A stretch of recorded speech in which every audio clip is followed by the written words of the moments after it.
Cerita ini berawal dari seorang pria bernama Jung Tung Hyun. Ia merupakan seorang petarung profesional milenial pada usianya terbilang muda, memenangkan juara dunia dalam dunia olahraga. Saat perjalanannya pulang, dia ditelepon oleh ibunya yang memberitahukan kalau ibunya sudah tiba di rumah. Sesampainya di rumah, Tung Hyun berniat memberikan hadiah yang ia bawa untuk adik perempuannya. Namun suasana terlihat sedikit janggal ketika dia melihat keadaan rumahnya yang gelap dan sepi. Kejanggalan tersebut semakin jelas ketika Tung Hyun melihat darah membekas di tangannya dari kulkas yang ia telah pegang sebelumnya. Maka dengan panik, Do Hyun pun segera mencari tahu keberadaan ibunya. Tak lama kemudian, Do Hyun melihat adiknya yang sudah tergeletak dengan bersimbah darah. Do Hyun yang tak menyangka hal itu tiba-tiba diserang oleh seorang perampok dari belakang. Namun karena Do Hyun seorang petarung, ia dengan mudah untuk membalikkan keadaan tersebut.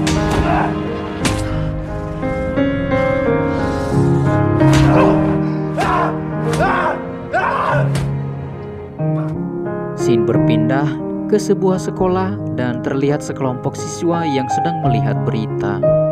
Berita tersebut mengabarkan bahwa Do Hyun dipenjara karena dia telah membunuh 3 orang perampok di rumahnya.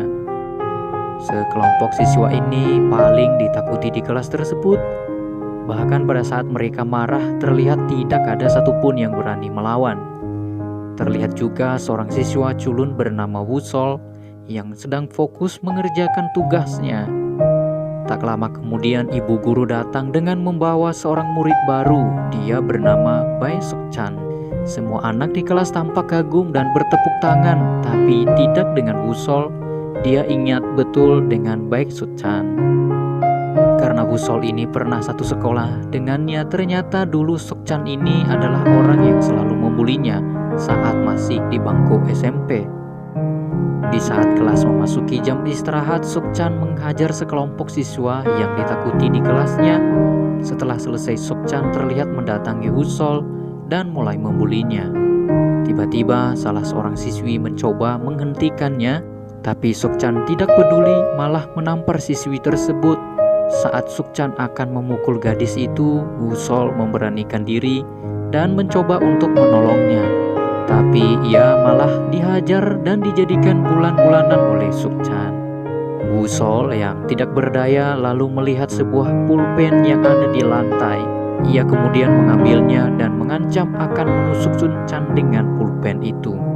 Sok Chan yang tahu kalau Woo Sol adalah anak culun, dia malah menggertak dan menyuruh Woo Sol untuk menusuknya. Dan benar saja, Woo Sol menusukkan pulpen itu hingga melukai mata Sok Chan. Pembuli itu pun terjatuh dan berteriak histeris. Kemudian beberapa hari setelah kejadian itu, terlihat Woo Sol di persidangan dan dijerat hukuman 3 tahun penjara. Woo Sol didakwa melakukan pencobaan pembunuhan dan menyebabkan cedera permanen pada mata Sok Chan. Dengan naiki bus, Woo Sol lalu dibawa ke penjara di bawah umur bersama dengan napi lainnya. Dan kebetulan di situ juga ada Do Hyun yang menjadi perbincangan baru-baru ini. Sesampainya di lapas, mereka semua menggantikan pakaiannya dengan baju penjara. Salah seorang napi, Hyun Min, mulai mengajak Woo Sol berbicara, sehingga mereka pun akhirnya berteman. Karena masih baru, mereka mulai memperkenalkan diri kepada para tahanan senior di dalam sel. Esok harinya terlihat para tahanan sedang bermain bola. Woo Sol dan Hyun Min diberitahu bahwa di sana terbagi beberapa kelompok yang berkuasa di penjara. Kelompok pertama diketuai oleh Lee Won, lalu kelompok kedua diketuai oleh Hang Sung, dan kelompok terakhir diketuai oleh Sang Hyuk. Namun dari beberapa kelompok ini tidak ada yang berani mengganggu Do Hyun, walaupun Do Hyun seorang napi baru di lapas. Namun semua orang sudah menghormatinya karena mereka sudah tahu latar belakang dari Do Hyun. Di saat sang senior menjelaskan informasi itu, tiba-tiba saja Liu Win memanggil mereka untuk masuk ke dalam tim karena salah satu dari mereka cedera karena tidak ada yang mau. Akhirnya Woo Sol pun ditunjuk untuk menggantikannya. Di tengah permainan, Wusol yang tidak bisa bermain bola tidak sengaja menendang bola kembar milik Liwon. Seketika Liwon pun tersungkur karena kesakitan. Wusol pun dibawa oleh sekelompok Liwon untuk dihukum di situ. Tiba-tiba ia teringat akan masa lalunya yang selalu dibuli sampai membuat dia trauma. Wusol yang melihat Do-hyun ia berusaha melepaskan diri dan mencoba untuk kabur. Ia berlari ke arah Do-hyun dan meminta untuk diselamatkan. Liwon yang tak terima tak pikir panjang, ia lalu menyerang Do-hyun. Do-hyun lalu melayangkan satu pukulan tepat pada wajah Liwon dan Liwon langsung membuatnya tumbang. Keesok harinya Wusol dan para tahanan lainnya terlihat sedang mengikuti kelas belajar. Namun tiba-tiba sipir menjemput Wusol karena ada seorang yang ingin menemuinya. Dan ternyata orang yang ingin menemuinya adalah Sukchan. Wusol pun ketakutan saat berbicara dengan Sukchan. Dan Sukchan mengatakan ia telah berhenti sekolah karena mengalami kebutaan pada satu matanya. Oleh karena itu ia sangat marah pada Wusol dan berniat akan melakukan balas dendam. Saat Wusol membuka jendela kelas, Wusol tak sengaja melihat Do-hyun yang sedang berlatih di lapangan. Ia pun pergi untuk berterima kasih karena telah menolongnya. Namun Do-hyun bersikap cuek padanya. Di malam hari, Wusol tidak bisa tidur karena selalu teringat akan ancaman Sukchan. Esok harinya Wusol kembali ke lapangan untuk menemui Do-hyun. Ia pun lalu mengikuti Do-hyun berlari mengelilingi lapangan. Wusol ingin menjadi kuat seperti Do-hyun dan meminta Do-hyun untuk melatihnya, tapi Do-hyun tidak menanggapinya dan malah menyuruhnya untuk pergi. Tapi Wusol terus mengikutinya. Do-hyun yang telah melanjutkan latihannya sambil berlari. Wusol selalu menceritakan kisah suram yang dialaminya selama ini. Mendengar hal itu, Do-hyun akhirnya mau mengajarinya, akan tetapi dengan sebuah syarat, yaitu Wusol harus bisa mengalahkannya berlari sebanyak 100 putaran dalam 40 menit. Wusol mengarahkan seluruh tenaganya.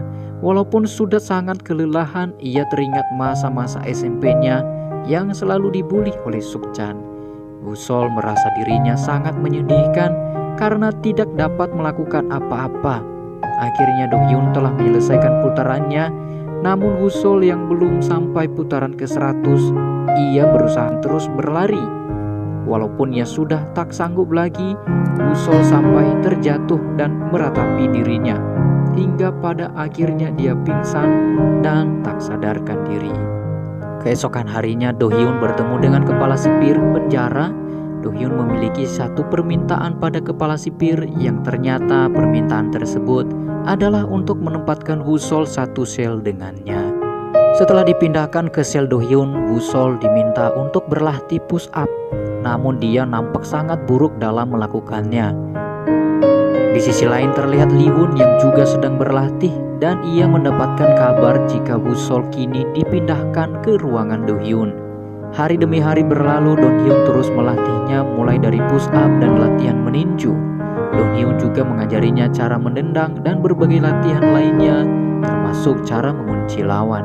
Singkat cerita, Wusol yang setiap hari berlatih sudah semakin baik dan sekarang dia sudah mulai terbiasa dengan latihannya. Bahkan kebersamaannya dengan Do-hyun juga semakin dekat.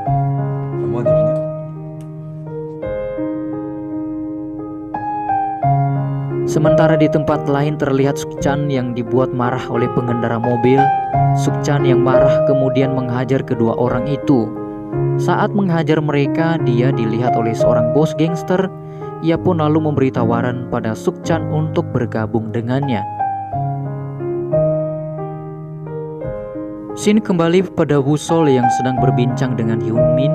Dia memberitahu Wusol bahwa para tahanan akan dipindahkan ke penjara dewasa saat umurnya lebih dari 23 tahun ke atas. Kemudian Wusol melanjutkan latihannya bersama Do-hyun. Wusol teringat perkataan Hyunmin sebelumnya dan ia merasa sedih karena sebentar lagi Do-hyun akan pindah ke penjara dewasa. Tak lama kemudian Wusol melihat Hyunmin yang berada di luar pagar, namun tiba-tiba anak buah Liwon datang dan membawa Hyunmin serta memukulinya. Wusol yang mengikuti mereka segera menolong Hyungmin. Kini Wusol sudah tidak bisa takut lagi kepada mereka. Bahkan ia memberi pukulan pada anak-anak Liwon hingga mereka pergi dari sana. Anak buah Liwon yang kalah segera mengadu hal itu pada bos mereka. Liwon pun menyuruh mereka untuk membawa Wusol ke markasnya. Sesampainya di markas, Wusol meminta maaf karena kesalahannya tempo hari. Namun Liwon yang tidak terima, ia langsung melayangkan pukulannya pada Wusol. Tetapi Wusol dapat menghindar dan memberikan pukulan balik pada Liwon. Semua orang pun terkejut melihatnya. Wusol yang baru pertama kali berkelahi, ia belum dapat melakukan perlawanan yang seimbang. Mereka berdua terus bertarung sampai Wusol kewalahan dan terkena pukulan sehingga ia terbaring di lantai. Kemudian Wusol kembali bangkit dan memberikan pukulan pada Liwon sampai dia terjatuh dan tersungkur. Wusol terus menghajar Liwon sampai pada akhirnya ia dihentikan oleh Do Hyun. Liwon yang dikalahkan oleh Wusol, ia pun ditertawakan oleh Hang Sung yang menikmati pertarungan mereka. Singkat cerita, Wusol sekarang sudah makin terbiasa bertarung dan ia berlatih melawan Do Hyun. Latihan pun berhenti karena Wusol hampir saja memukul Do Hyun, dan disinilah akhir pelatihan dari Do Hyun. Karena ia telah berhasil mengajarkan semua teknik bertarung kepada Wusol, akhirnya Do Hyun dijemput para sipir untuk dipindahkan ke penjara dewasa. Sementara Do Hyun pergi, Wusol sangat sedih karena perpisahan mereka. Kemudian Wusol melanjutkan latihannya untuk terus mengasah kemampuannya untuk menjadi lebih kuat. Hari demi hari berlalu, akhirnya Wusol sudah dibebaskan dari penjara. Sebelum keluar, ia pergi ke lapangan dan mengingat kenangannya saat bersama Do Hyun. Saat dia keluar dari penjara, ternyata Sukchan sudah menunggunya. Sukchan sudah lama menanti datangnya Wusol. Pertarungan sengit pun dimulai. Pada awal pertarungan, Wusol selalu kena pukulan dan ia belum dapat membalasnya. Sukchan selalu dapat menghadang dan menghindari serangan Wusol. Wusol pun terkena pukulan keras sampai ia terjatuh. Namun Wusol sadar kalau dia sampai dikalahkan oleh Sukchan, kehidupannya tidak akan berubah sama sekali. Dia akan selalu ditindas oleh orang-orang seperti Sukchan. Wusol juga teringat dengan Do Hyun yang selalu memotivasinya sehingga ia bisa bangkit kembali. Wusol mulai menyerang kembali dan berhasil membuat Sukchan terjatuh. Wusol dan Sukchan yang sudah sempoyongan, mereka berdua pun beradu pukulan. Di saat Wusol mengerahkan seluruh kekuatannya, Sukchan mengaku kalah sehingga Wusol menghentikan pukulannya. Sukchan yang terbaring, ia berteriak karena tak percaya dengan kekalahannya.